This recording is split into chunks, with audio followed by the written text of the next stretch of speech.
You guys good? I'll start. All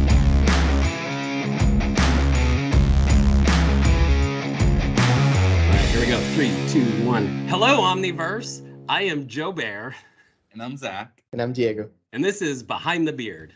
Or lack thereof. And welcome to this week's episode where we hope each week we get to spark an idea, a thought, or help you on your journey to be a better you as we are trying to do the same. And today we're continuing our topic of productivity. In today's episode, we're going to be diving into the world of actions, rather real productivity, where real productivity is about consistently spending the majority of your time on your most valuable and most important tasks. Real productivity is about continuously identifying your priorities and being able to tackle them both efficiently and of high quality. And it's about eliminating or outsourcing the busy work so you can save your mental resources, time, and energy for what's truly important. First, Zach, that beard of yours is starting to come together. I can actually notice it. You know, Joe did say something to me probably maybe a year or so ago, or maybe he's repeated it as he blinds himself with his lighting. But he did say that for him, once he turned the big 3-0, that his beard came to life. And it is my birthday month, and this is the month that I turned the big 3-0. So maybe that is something in the water. So the hair growth molecules just come down here and they're resting Exactly. Here Exactly. They just gave up here, and they're like, we're gonna migrate south for winter. I don't know, but I'm also trying to just let it get to the uncomfortable phase, which I'm really bad at. Like, for any beard viewers from the beard gang over here, there's a stage where I'm like, ugh, and I trim it. But I feel like I have to get through that stage to actually show some growth. You know what I'm talking about. Yeah, there's definitely the itchy stage for sure, where you're just like, I'm done with it, clean it up. You got to do all of that. Not that this is a beard aficionado podcast by any means. It's what it sounds like from the name, though. We have all the rights to talk about beards for 2 minutes. Should we start our own product line and yeah, for light, medium, and full beards? we serve all spectrums of the beard growth. Cater to what you and your face can accomplish. So we're recording this on the 1st of February, and we did have a Battle of the Beard challenge, and I'm gonna declare myself the winner. And I trimmed it down 4 times this month because I just wanted it to keep it here. So Diego, thank you for the great competition. Zach, maybe next year. Yeah, I got this month that I get the big change, so that's right. This time next year we'll see. But I will never go your level would be the max I would ever go. I don't want to have full, what do you call it? What is it? Manchu? Is that what it's called? No, it's that this thing. Idea. The Fu Manchu is where it's that's what I'm closer I never to. want the ZZ Top level. That does not appeal to me. So where my beard growth started is you guys remember the movie Kill Bill? Yeah. And there's the ancient wise guy, and he would go whoosh, with this beard. I wanted to do that once in my life. So I got my beard to about down here, and that was about as far as I could get it. I could never get that full action and replicate that movie, but I tried. I certainly you project your wisdom then? I didn't have enough wisdom to project. I still don't. We're working on building that wisdom up. That's why we're talking every week to build that. But maybe one day. But this isn't all about the beards. We got through the first month. There's a lot of we talked about the New Year's reservations or the New Year, New Me. And, this is actually National Call It Quits Day. If you guys didn't know that. So a lot of people stop going to the gym. They go back to their old life. Their sedentary ways, and we've talked about how important it is just to keep your body moving, whether it's going for a walk, it's doing 10 body squats, or hitting the gym, or something I tried this past weekend, which is Rock Box Fitness, which was super fun. It's like hitting the bags, punching, and then some circuit workout afterwards. It definitely drained me. It was super fun. It opened my eyes that there is something more out there. But it got me thinking about what else I could do to challenge myself to chase that uncomfortable feeling that we've talked about before, because as I've been going to the gym pretty regularly, I don't get sore anymore, right? And that first month where you're like sore, you feel it, you're like, oh, all right, something's changing, something's growing. So I got a challenge for both of you, because we don't call it quits here. Right. For the next month, we battled it over the beards, but now I want to battle it over daily push-ups. 50 push-ups a day. Can we make it? Commit to each other here in this private 4 virtual square walls that maybe 100, 200 people are going to keep us accountable to. 50 push-ups a day for 28 days. All right, let's do it. I'm in. Zach, you seem to have some reservations about this New Year reservation. I hate push-ups, but I mean, I'll try. Now listen, well, I was going to say, I do have a birthday weekend in February. I'll try to my best. It takes 5 minutes to do 1 minute, 10 in a row, and then take a breather, 5, 10, you got it. I got a lot of travel coming up. We can make it happen. If we can do it. A full day to get your 50 in. So rest up. We should celebrate your birthday by doing 100 and really conquering this challenge. If we're gonna put that out there for the big 3-0, I mean, you should definitely be doing a double up on that day. Oh, for sure. I feel like you have to. It's gonna be where are you doing your push-ups today? And it's just Joe's like, rest stop push-ups. Here we go. Hey, push-ups are free and they work. And you could do modified ones. You could do Diego. I'm pretty sure you got like the one-handed, one-legged push-up going on at this point. You're killing it in the gym game. Not at all. I ride bicycles, which means I have no strength in my arms at all. Well, we all need to work on it, and we all need to go from there. This is going to push us into a little bit of uncomfortableness, and that's what it's all about, right? It's just continuing to get 1% better all the time. All right. I mean, I don't know. I like that you're. I mean, I do like that. I'm just giving you clearly a hard time because why would I not? But I mean, one of my big things of like keeping fresh and keeping good for February is, you mentioned it during your little intro there, but just trying to get a walk and not just say the weather is too bad. I know Diego cannot relate, but North Carolina is very, I don't know, temperamental, and you have like swings of 20 degrees to 60 degrees, 20 degrees, and it's like those 20 to 40 degree days. I'm like not going outside. Like I'll go to the gym and then I'm coming home. But the last couple of days I've done that. Technically it was January, but the last couple of days I've done an outdoor walk, just a mile, about 20 minutes, right? And I feel like I just get some clarity. Even if I'm working like on my phone, like responding to some messages, it's still like I'm getting some fresh air, vitamin D. Like that's something I'm going to really push myself to do, is like daily walk, no matter the temp. My dog's going to love it no matter the temp too. So be good for both of us. That's my. I was going to say, I do it with my dog every day because I have no grass, no garden in the apartment. So we need to go out. And I usually try to push it to like 20, 25 minutes. And I think it's good for like the brain to restart and do a good work in the day. It breaks it up a little bit. I know it's easy as we're going to dive in here to the actions and the busy work. It's easy to like sit down with the laptop and go. It's easy to sit down and start taking calls and just go and schedule it. And I want to get 6 hours of calls done. And I just want to knock it all out.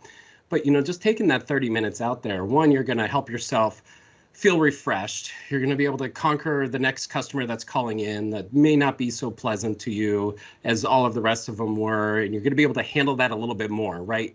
With clarity, with mindset of, I got this. And then it's good. We sit far too often. I think I read, Arnold Schwarzenegger's got a new newsletter out there. If you haven't subscribed, I definitely recommend doing so. And it's not about Mr. Olympia. It's just about wellness, right? And it's something as simple as a 20-minute walk, like you guys are saying, could just change your entire world. And it's just getting out there and getting it going and resetting, and you can get creative again. You can start thinking about solutions and not just diving straight into like, I can't figure out the solution to this problem. and it gives you a chance just to think. We've talked about it before. Some of those best areas to think are, like in the shower, when you're driving, when you don't have something easily accessible to write down, your mind just kind of wanders. I like it. So I think we're all watching a little bit more TV to try to keep up with each other. What are you guys watching right now? Football, basically. I'll Still on explain this football. again. Football. Yeah, football, because since the World Cup didn't happen in summer, like all these games got pushed to January, and now there is like Premier League every weekday, like weekday match, weekend match, La Liga, weekday match, weekend match. So you just have to like adjust that. And yeah, that's all I've been up to. But I did watch Avatar in the movies the other day. That's what I've been up to. I don't know. How about you guys? Well, let's not move on from that. Now that you've actually seen Avatar and you spent 3 hours, 90 minutes, which it feels like, what are your thoughts on Avatar? I mean, I don't know. I feel like it was a remix of many movies, Free Willy, Titanic included. I don't know, like greatest hit record maybe, something like that. And then the other thing that did catch my attention, it was that it was kind of like planned for TV, because it had this like blackout cuts in between that was like straight to commercials. Like you can see that happening there. Like so I don't know. I liked it. I enjoyed it. I had a good time. It's a nice date with my wife, but I don't know if like I didn't come out like, whoa, I don't want to watch Avatar 3 now. No, I'm not waiting for Avatar 3. I think it would have been great if they would have split it up. We talked about Kill Bill earlier, like a volume 1 and 2, like there was enough content to make it 2 really great movies, 90 minutes in and out, right? And still have a great example. Yeah, I think you're onto something there, the made for TV movie, because I can't tell you, every time one of those blackout scenes happened, I was like, great, movie's over, done. Oh wait, still an hour left. My goodness. Okay, we could have ended it there. I'd have been totally satisfied. I got my money's worth. And I felt like there was enough of a conclusion to know that the movie's going to keep on continuing. So I'm right there with you. I never had interest to watch the first one. Don't have interest to watch this one. Just not my avenue of movies. Like I'm not a sci-fi person, period. Unless you call it Stranger Things. But Stranger Things is different, and I would never really classify it as sci-fi just because there's so much other element to it. I will give props to, if you're at Disney World, they have a really cool Avatar ride where you're on the back of one of those things. I don't know what they're actually called, like the dragon things that they fly on. And it's really cool. It's like one of those simulations where like you're going over the water and the water's like actually splashing your face and all of those things. So that's a cool ride if you're ever there. But outside of that, I have not watched that. I've been watching Poker Face on Peacock. Watch that. It's really good. It's like the crime, which is up my alley. So but a good take on the crime. So interesting one. So Natasha Lyonne's amazing there. And then I haven't watched movies lately because I just feel like I'm not a big movie person. I'm like, gosh, it's like an hour and a half. Instead, let me just watch 3 30-minute episodes instead. So, that's like my logic. And I think about it after the fact, but I don't know. But I did watch Don't You Worry, Darling, that has Harry Styles and the main actress there. But it was good. Like it is like a 2-hour movie, but you get to the end of it and you're like, whoa, okay, total, like did not expect that happening. So, but then I tried to watch, and I didn't even get past really the trailer, because another critically acclaimed movie, Oscars nominated, Emmys, all the Golden Globes, whatever, was The Banshees of Inisherin. I'm not sure if I pronounced that correct. It's somewhere in Ireland, but I got through the trailer and I was like, why would I ever want to watch that? I watched it maybe I just don't have the classy taste in movies, but I was bored the entire time. Right, like I guess maybe there's something out there that we're missing for these critically acclaimed films. You guys watch Everything Everywhere All at Once? I have not. I know that it's heavily nominated at the Oscars. What I was gonna say, like for a movie with many nominations, it's not that kind of boring artisty kind of thing. It's actually very, very entertaining, action-packed. If you're gonna go watch something that's nominated and actually entertains you, go for that. Isn't it kind of sci-fi around that? I don't even know if I will classify it as sci-fi. Adventure / sci-fi is what they they rate it as. Yeah, I think I Googled it and saw the sci-fi like subline and was like, okay, next. Stop reading about the movies and just watch them. Watch it and enjoy. You never know what's going to happen. I also watched The Ticket to Paradise with George Clooney and Julia Roberts. It was okay. It was kind of a cheesy, like romantic comedy one, but it's George Clooney and Julia Roberts, so.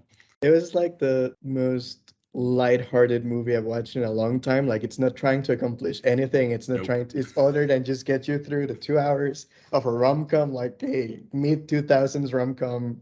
That's it. Like, it's not trying to do anything else. So I actually enjoyed it because of that. There's no peaks, there's no valleys. It's just kind of a one-tone movie throughout the whole thing. Like, that's okay. All right. But yeah, it kept me some busy time, I guess you would say. I'm not sure if it was totally productive, but maybe that brings us to busy versus productive. Good transition. I was just thinking, wow, this is an episode about movies, or are we going to talk about some busy work and productivity? So awesome transition there. Thank you all for joining us along the pathway here. And let's really get down to some of those big whys and some of those big visions, and that why is it important to focus on the important work. And as we look at our to-do lists and, through life, in personal work, whatever the case is, why do we get sucked so easily into this busy work mantra, right? And how do we start just staying focused on the important work instead? And you're like, well, the busy work or the stuff I'm doing is important. But I think where we have to take a step back, as I said earlier, is we have to step away from the complexity, which we're naturally drawn to. And once we step away from that complexity of it all, we can start seeing tasks and problems not as harder or confusing than they actually need to be. And we a lot of times just overlook the simplicity of it all. So I think if we really define, busy work itself, where we should really start off with that is busy work can be defined as all the tasks and activities that we spend a lot of time and energy on, even though they don't significantly contribute to the achievement of our most important goals.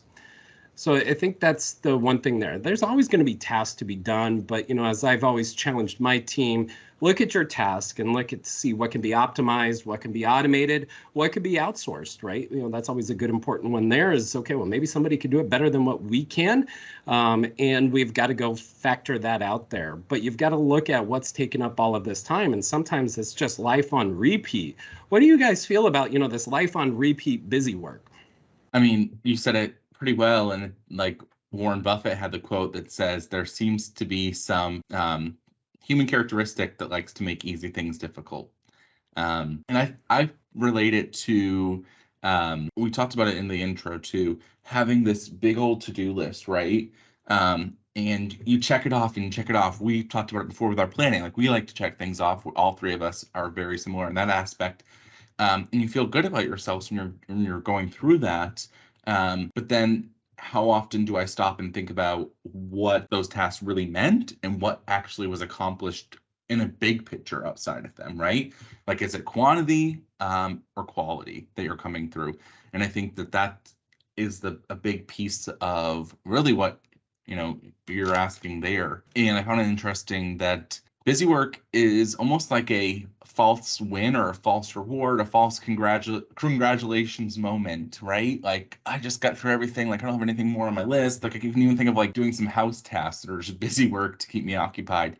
It makes me feel good for a moment, but really, what was solved? Like, did I think of anything big picture? Did I solve a future issue? Did I just kick the can down the road just to get it off my agenda, get it off my list, to make myself feel better for 20 minutes? Like, that is where I think the human approach to yourself, like, what did you actually do to accomplish anything big? That's good. Go ahead, Diego. I'll give you an example of busy work and how easily we can fall into the trap, right? We've been advertising in Facebook and Instagram, and we've talked about this before. And our conversion rate there has been dropping and has been getting more expensive to get the results that we want there. Yet we kept doing the ads and we kept running a campaign every week. And I think that's where we fell into that trap, into the busy work trap, because that was in our to-do list. That was part of our strategy for the quarter. And then when we analyzed it, we realized that there were other sources or other advertising platforms where we could run the exact same ads and just get better results. So we kind of like dropped half of the Facebook ads to see what will happen if we invested that budget somewhere else, or if we started running some other kind of optimization things on the audiences that we were targeting and all that kind of stuff. And we this month, well, January, we saw a lot of better results compared to December.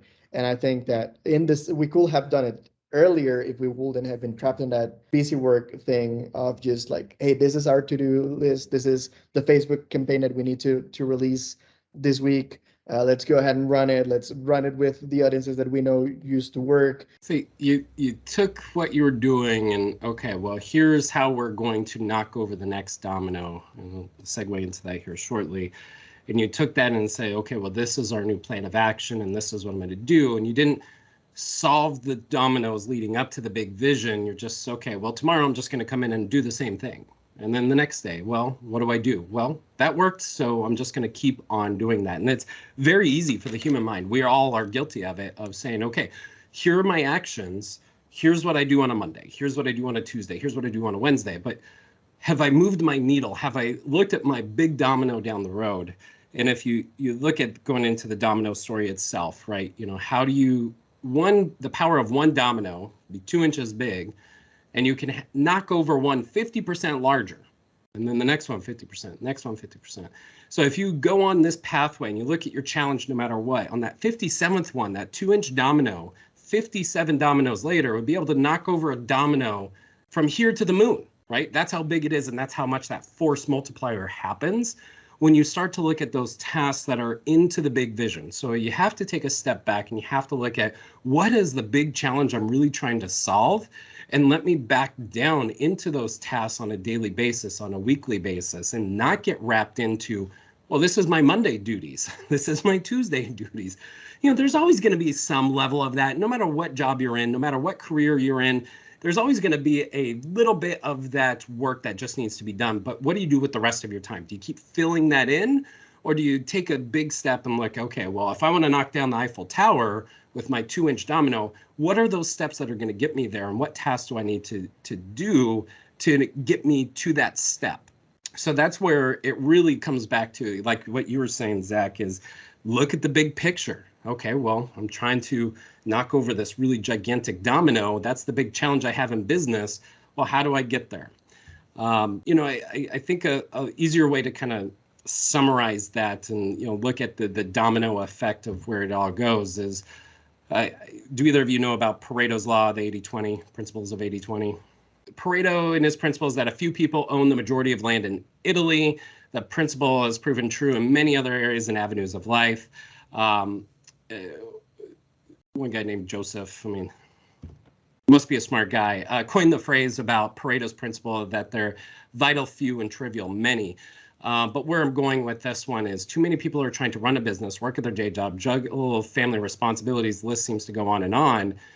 But if we were to identify a vital few, and focus all our intentions there on things to do, we'd see much more progress to our goals, right? So we're not trying to do 100% of everything, but focus on the 20% of the work that moves 80% of the needle, moves 80% of those dominoes, 80% of the tasks solving towards the big challenge. It will always work out that way. No matter where you are, it's 20% of the work affects 80% of the outcome.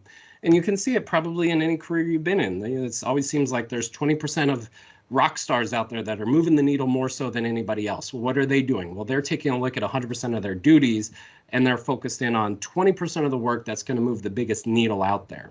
So you don't have to do everything. There's going to be things that you need to do, but you set up a plan, you set up an action point, and you get those tasks completed there. But they're always looking at that big vision where 20% is going to maneuver and change 80% of the world that they're in. Probably did a really bad job butchering it. I'm sure somebody else will come in and question or please correct me if I'm wrong there. But btb@oiteam.com. btb@oiteam.com. Thank you.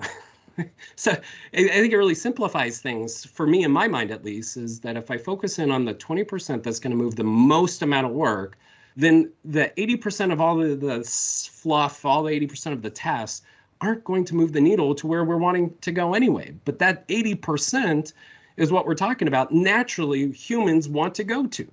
So how do you guys overcome that mental barrier of staying focused on the 20% versus the 80% of noise, so to speak? I wouldn't say it's a struggle because I think we talked about two pieces. First, I think we've all agreed that there's a comfort piece to just a habit, right? Like you keep going to do it because you feel like something's going to move, something's going to come out of it eventually. So you just keep kind of rinse, repeat, and maybe not stopping to evaluate. But I think the other piece is I know that I have been brought up in my career, like you're not being effective unless you look busy. And I think there's a change of course in that happening, but like how often is your dot read in Teams? How many emails are you receiving on a day? Like what work output are you doing? Like you come from, there's different levels. Are you handling 150 calls when, somebody else is handling 70? There are different layers from like a psychological standpoint of like the expectation of being busy, but that doesn't mean you're being effective. And that's what I try to learn myself. Like if you have downtime, like if you have some moment that you've done something right, usually, knock on wood, or you're forgetting something. And then there's some cases, you might end a call earlier because you found something that worked better. You improved a little bit, that 1% better that we talk about often. And it gets to a bigger picture. So that's what I try to remind myself of, to not get stuck in that 80% because I get exhausted. I end the day, and I've done it countless times. I still do it. I end a day and I end a week and I think, what did I get done? I didn't really get anything done. A lot of noise I just had to deal with, but yet I'm more exhausted than the weeks where I'm productive, right? Or I move the needle, or that 20% is what I focus on. So that's what I remind myself of, is you take care of your mental health more and you take care of yourself more and your future more when you focus on the 20 instead of the 80. So it's eliminating that false positive or false rewards for completing those tasks, for that grind mode, low value, high quantity tasks, but they weren't quality tasks. They weren't pushing what you need to do to meet your end goal of the challenge itself. So with those false rewards, they felt great in the moment, but you ended up exhausted at the end of the day. Where when you say you focus on those high value tasks, you're ending your day refreshed, renewed, ready to challenge yourself for the next day. It seems so obvious. Diego, how do you overcome the challenge of those false rewards and falling into that trap, so to speak? So the first thing that comes to mind is on the checklists. I don't have anything like read email or answer on Teams because those are not real tasks to put on your checklist, right? So the things that make it to my daily checklist are the things that are actually going to have an impact, so that are actually going to move that needle. And then the other thing is that you can only see how the needle moves if you have metrics. If you have any sort of feedback on where the progress is being made. And that can be as simple as just setting goals and reviewing every now and then, every other week, every month, looking back and seeing if things are actually working and if they're having the impact that you're expecting. Or it can be something like more tech-oriented. Like the one thing that I can think about is the Apple Watch and circles and VO2 max, and if you have a Garmin, maybe you have like a fitness score and that kind of stuff, right? But if you have that level of metrics, it's great because then you can really see what's happening every day and how that's having an impact. But if you don't, you can simply do a review every month and look at the things that you were doing and being like, okay, so maybe you're trying to learn to play piano. what's been my progression? Like, can I separate now my two hands, and can I move my fingers this way? Can I play this type of song now? And if so, keep doing what you're doing. If not, if no progress was made, think about doing it differently, because that's when you're getting trapped into that. Oh, but I'm doing my lesson every morning, my piano lesson every morning. Yeah, but there's no progress. So it probably should change the type of lesson that you're doing. Maybe change the time of the day when you're doing it. Maybe look at another method. Maybe look at another instrument and play the guitar instead. But yeah, that's if you don't have any feedback, you cannot realize when you're trapped into busy work. So Yeah. I like what both of you are saying. You know, it's kind of what I started doing with my to-do list as I've learned a little bit more. You know, each week here on Behind the Beard is I said, well, how could I improve my to-do list? And so that way I'm always stayed focused on that bigger vision of what my outcome is trying to be. So what I've started doing is, okay, well, here's the big, bold change I want. And then here's the steps that I think I need to get there. And those are branching off into even more tasks there.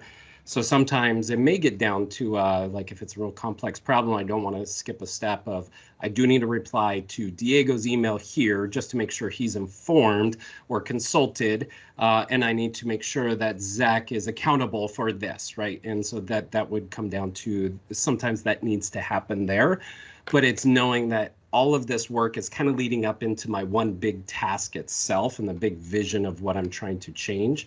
And so that way it feels a little bit better. I'm like, okay, yeah, I had to get down into the weeds. I had to do some of the real tasky work that's probably going to have to go on repeat.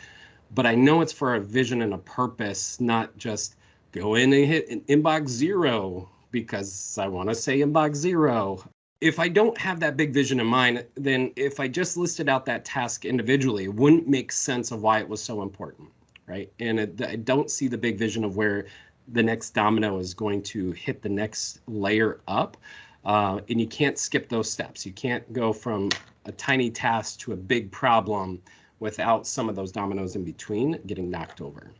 And just the other piece is just, and I know Diego touched on it, but it's just the habit, right? And we just get stuck into it. Like, why are we doing this over and over? We're creating the same domino effect over and over again. Like, I know, Joe, you talk about my 0 inbox, but I keep it 0. And you're like, it takes too much time, but it's always 0. So it's really like 2 seconds. It's like 5 minutes for push-ups, right? Okay. The challenge is out. I hear you. Had to dig there. But no, I think the challenge for everybody is a lot of this comes with reflection. And a lot of time it's a reflection of yourself. Busy work is excuse work. And that's probably a bold statement out there. And maybe we haven't quite gone there yet, but I see it as that, right? Like the time that you're spent, are you just chasing something that doesn't need to be chased? Automation, is there something that can be automated that you're just spending that's taking time where you could be solving something larger? Are you repeating the same problem over and over again because you're not focusing on the 20%? There's so much self in this area that I really think that, you know, if you're going through something and something's not working and you're saying you're stuck in it, then you're using that task or that busy work item as an excuse and something to hide behind. Because I've done it before too. Like, oh, I need to go through it this way because it gives us more time. Is how I view it, right?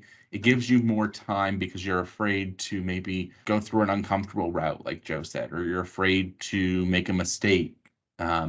Maybe different variables of why you're hiding behind the busy work, but there's something that's causing that out of comfortability, repetitiveness, or I guess maybe cause of concern for failure. But usually once you ditch that, the weight is lifted off because busy work most always repeats. So who wants to do the same things over and over and over again? I know I don't. Well, and I think it leads into one of our fundamental principles at Omni is, you know, above the line and below the line. And, you know, when you get stuck into that task work and just want to do a repetitive manual work itself, and it's not really moving the needle there, then it gives you an excuse to not go solve the big challenges. We're changing the BPO scene, and you can't do that with small thinking. You can't do that with small actions. You can't do that with somewhat what we've done in the old world. In our past lives is I come in, I check my boxes, I go home. And here we're trying to move big needles and be innovative within the space. And we launch in a day. We can bring 1,000 people in. We got recently a success story was 109 people, I believe. Like, client asked for 109 people today. We did it, right? In a matter of like 3 days. So these huge things don't happen, and you can't do that with the old way of thinking where it's just, I come in, I do my tasks. I got to hit those big challenges, and I've got to reflect on myself. And so that way I take my full ownership of misses. I fail fast, I iterate fast. I don't lean into excuses or, oh, that was Zach's fault again, or blaming, or just even denial. Oh, that wasn't me, right? We all take leadership of ownership of what needs to be fixed, and that's where that reflection truly comes into play. Power words from you, Zach, and thank you for letting me follow up on that.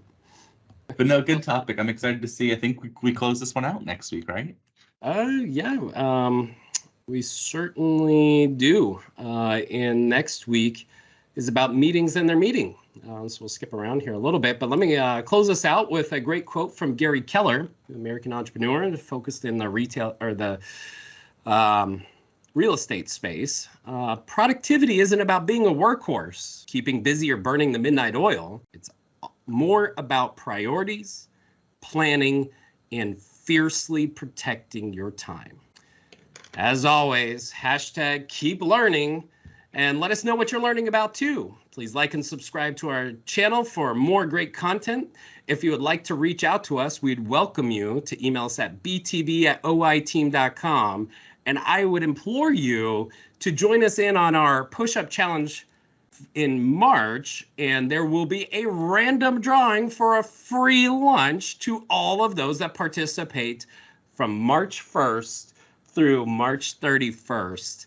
50 push-ups a day, modified your choice, honor system, but definitely let us know you're participating at btb@oiteam.com. And thank you for listening all the way to hear about that fun and exciting revelation. Join us next week on our topic and our final topic of our productivity series, and that is meetings and their meaning. Wow, meetings and their meeting. If I can talk anymore, that's a great spot to wrap it up here. I am Joe Bear. For my co-hosts, Zach and Diego, this is Behind the Beard. Omniverse to the moon. I just saw it fading to black when it went silent. It was like an Avatar scene where it went black, and you thought the episode was over, but it was not.